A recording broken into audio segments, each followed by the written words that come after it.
Around the World in 80 Days by Jules Verne. Chapter 29, in which certain incidents are related only to be met with on the railroads of the United States. That same evening the train continued its course without obstruction, passed Fort Sanders, crossed the Cheyenne Pass, and arrived at Evans Pass. At this point the railroad had reached the highest point on the route, i.e. 8,091 feet above the level of the ocean. The traveler now only had to descend to the Atlantic over those boundless plains leveled by nature.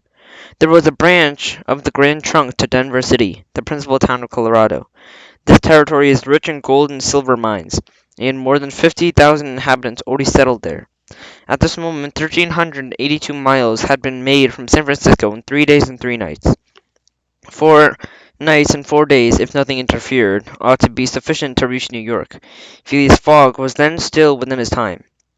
During the night they passed to the left of Camp Wabash.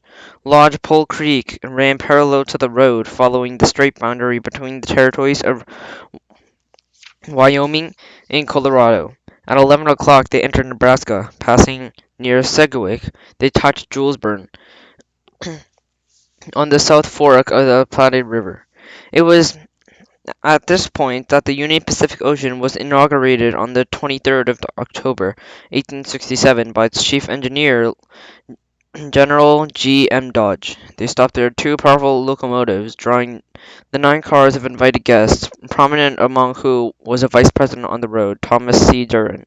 3 cheers were given, and the Sioux and Pawnees gave imitation Indian battle. There were fireworks set off. There finally was struck off by the means of portable printing press was the first number of the Railway Pioneer.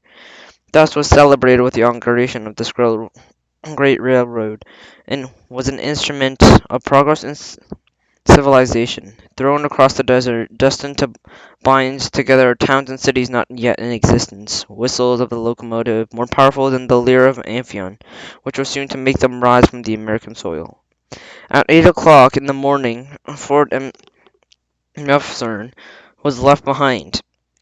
370 miles separate from this point of Omaha, the railroad followed, and on its left bank the capricious windings of the fork of the Platte River. At 9 o'clock they arrived at the south important town of the North Platte, built between two arms of the main stream, which join each other around it, form a single artery, a large tributary whose waters mingle with those of Missouri and a little above Omaha. In 101st meridian was passed. Mr. Fogg and his partner resumed their play. Neither of them complained about the length of the route, not even the dummy. Mr. Fix had won a few guineas at first, but then he was in a fair way to lose. But he was not deeply interested in Mr. Fogg. During this morning chance singularly favored this gentleman. Trumps and honours were shown into his hands. At first certain moment, having made a bold combination, he was about to play a spade when behind the seat a voice was heard, saying, "I should play a diamond." Mr. Fogg, Mrs. Aouda, and Fix raised their heads. Colonel Proctor sat near them. Stamp Proctor and Phileas Fogg recognized each other at once. "It is you, Englishman," cried the colonel. "It is you who are going to play a spade."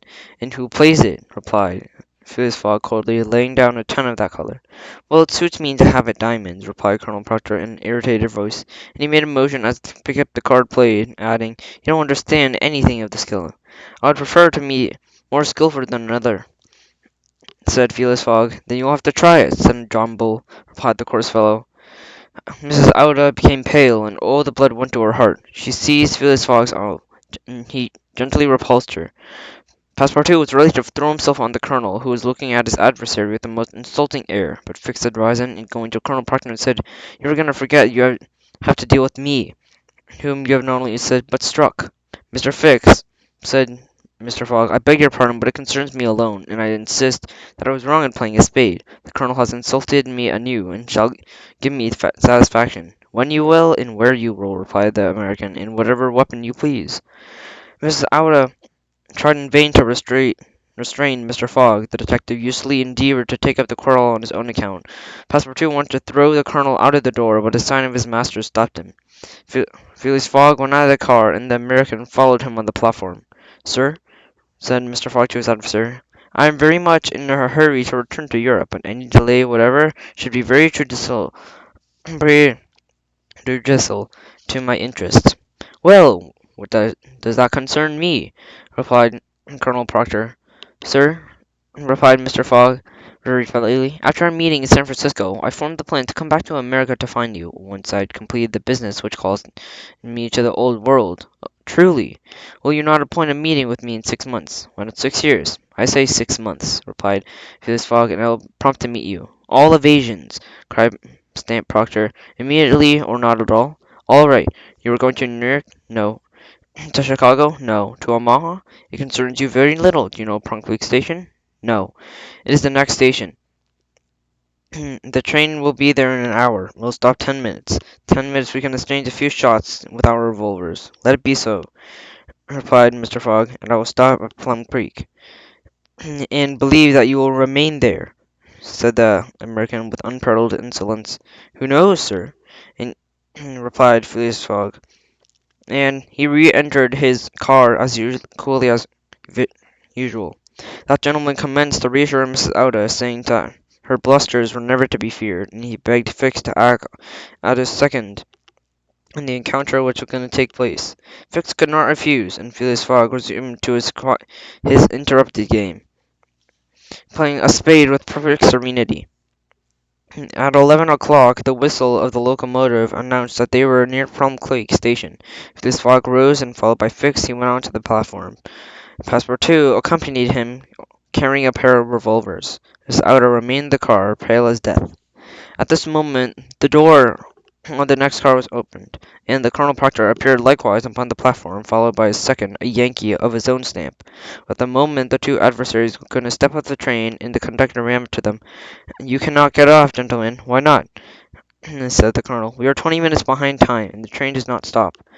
"But I'm going to fight a duel with this gentleman." "I regret it," replied the conqueror, "but we're going to start again immediately. Hear the bell ringing?" The bell was ringing. The train moved them. "I'm really, really sorry, gentlemen," said the conductor. "Under other circumstances I have obliged you, but after all, since there, you had not the time to fight here, who hinders you from fighting while the train is in motion? Perhaps that will not suit the gentleman," said Colonel Proctor with a jeering air. "That suits me perfectly," replied Phileas Fogg. "Well, we are decidedly in America," said Passepartout, "and the conductor is a gentleman of the first order." Having said this, he followed his master. The two combatants and their seconds, preceded by the conductor, repaired to the rear of the train, passing through the cars. The last cars were occupied by about 10 or a dozen passengers. The conductor asked them if they would be kind enough to vacate for a few moments for the two gentlemen who had an affair of honour to settle. Why not? Passengers were only too happy to be able to accommodate the two gentlemen, after they retired on the platforms.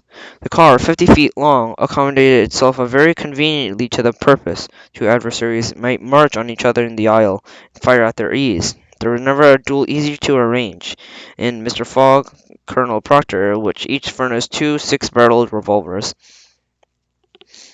entered the car. Their seconds, remaining outside, shut them in, and the whistle of the locomotive, they were to commence firing. Then, after a lapse of 2 minutes, what remained of the two gentlemen would be taken out of the car. There could be nothing simpler. Even so, that Fix and Passepartout felt their hearts beating as almost they would break. We were waiting for the whistle to agree upon, then suddenly savage cries resounded. Reports accompanied them, but they did not come from the car reserved for the duelists. These reports continued, on the contrary, as far as the front. Along the whole line of the train, cries of fright made themselves heard. Colonel Proctor and Mr. Fogg, with their revolvers in hand, went on the car immediately and rushed forward with their reports, and the cries sounded more noisily. They understood that the train had been attacked by a band of thugs.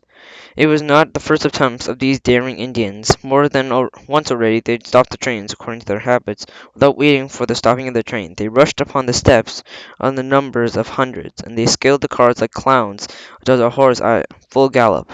These thugs were provided guns, thence reports, to which passengers, nearly all armed, replied sharply by shots of their revolvers. At first the Indians rushed upon the engine, and the engineer and firemen were half stunned by the blows of their muskets. A Sauk's chief, wishing to stop the train, but knowing how to maneuver the handle of the regulator, had opened wide the steam valve and started closing it. The locomotive, beyond control, ran on with frightening rapidity. At the same time the Sox entered the cars, they ran like enraged monkeys over the roof, they drove into the doors and fought hand to hand with passengers. The trunks, broken open and robbed, were thrown out of the baggage car on the road. Cries, shots did not cease, but some of the passengers defended themselves courageously.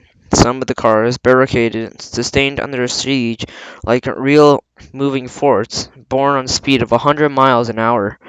From the commence of an attack, Mrs. Auda had behaved courageously. With one revolver in hand, she defended herself heroically, firing through the broken panes when some savage presented himself. About 20 Souths, mortally wounded, fell upon the track, and the car wheels crushed like worms those that slipped under the rails and on the top of the platform.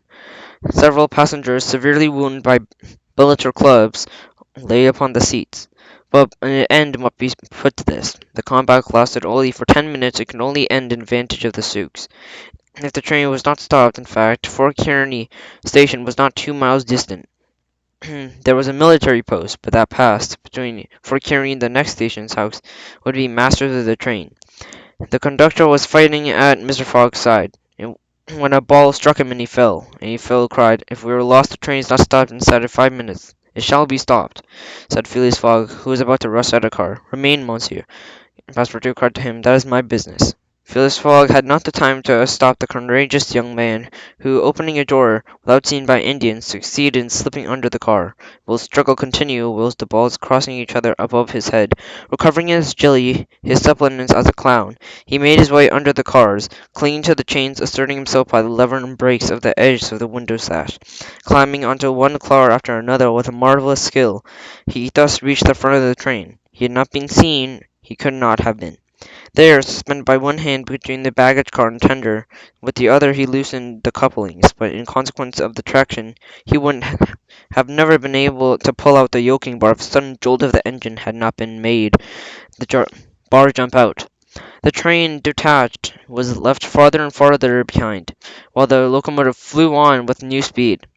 Carried on by the force acquired, the train still rolled on for a few minutes, but the brakes maneuvered from the inside of the cars, and the train finally stopped, less than 100 paces from Kearney station. The soldiers of the fort, attracted by the firing, ran hastily to the train. The Souths did not wait for them before the train stopped entirely, and the whole band decamped. But when the passengers counted each other on the platform of the station, they noticed that several were missing, and among the others the courageous Frenchman whose devotion had just saved them.